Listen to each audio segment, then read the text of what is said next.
Hello, नमस्ते. आम्ही आहे ना, सुट्टी होती मे महिन्याची, त्यामुळे गावी गेलो होतो आणि गावी माझं काहीतरी डॉक्युमेंटरीचं काम होतं. पण आम्ही आहे ना, माझी फ्रेंड आल्यामुळं आम्ही सगळे घरातले फिरायला गेलो होतो. तर हा गड ओळखा बरं कोणता आहे? आम्ही या गडावर चढलो होतो ना, हा गड तुम्ही ओळखून सांगा कोणता आहे? तुम्ही पण गेले असेल ह्या गडावर. हे आमचे छोटे छोटे सगळे चिलीपिली सगळे आले होते गडावर. तुमचाच व्हिडिओ फक्त एकटीला काढ व्हिडिओ. आणि आमच्या इथून खूप जवळ आहे. माझ्या फ्रेंडला पण मला गड दाखवायचा होता, त्यामुळे ती कधीच इकडे आलेली नव्हती. आणि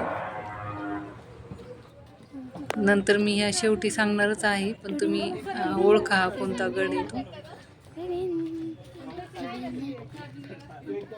आम्ही ह्याच गावी राहतो आणि त्यावेळेस खूप ऊन झालं होतं आणि उन्हाच्यामुळे ना गड पण चढायला खूप ताकद नव्हती. आम्ही ॲक्च्युली लवकर निघणार होतो, पण घरात जास्त मेंबर्स असल्यामुळं लवकर सगळ्यांचं काही उरकलं नाही आणि लवकर न उरकल्यामुळं सगळ्यांना उशीर झाला आणि त्यात आम्हाला 11 वाजले आवरता करता. आणि मग आम्ही 11 वाजता, थोडा आभाळ पण होतं. आता ह्यावेळेस नेमकी मे महिन्याच्या सुट्टीतच पाऊस पडायला लागला, त्यामुळं आभाळ पण असल्यामुळं एवढं काही वाटलं नाही निम्म्यातून आम्हाला चढायला. आणि हा फोर्ट खूप सोपा आहे, असं अवघड पण नाही आहे खूप. आणि पहिल्यापासून आम्हाला हे ट्रेकिंग करायची खूप आवड आहे. माझ्या बहिणीची छोटी मुलगी, तिला पण ट्रेकिंग करायला आवडतं.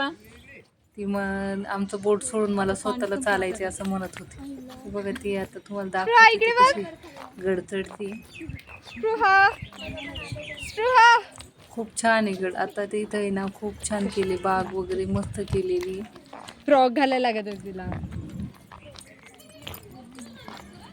त्यात आम्हाला त्या गडावर माकड पण दिसलं. माकड पण आमच्या मागं लागलं होतं. त्यात आमच्या मागे मोळाच्या माशा, आग्या मोळाच्या माशा लागल्या होत्या. माझ्या मुलीला वगैरे त्यांना म्हटलं होतं तिकडं जाऊ नका, पण गेल्यामुळे त्या आग्या मोळाच्या माशा लागल्या आणि ते आम्ही खूप घाबरलो. आम्ही तसेच मग पळत पळत आम्ही वरती गडावर गेलो. बघा कशी एकटी चढती, तिला चढता येत नाही तरी. 2 वर्षाची पण नाही, ती ॲक्च्युली 1.5 वर्षाचीच आहे. 1.5 वर्षाला कमी असं. कशी गड चढते असं आम्ही हा गड चढलेला दुपारच्या पारी. सांगा तुम्ही ओळखा आणि कमेंट्समध्ये सांगा हा कोणता गड आहे. Thank you, bye.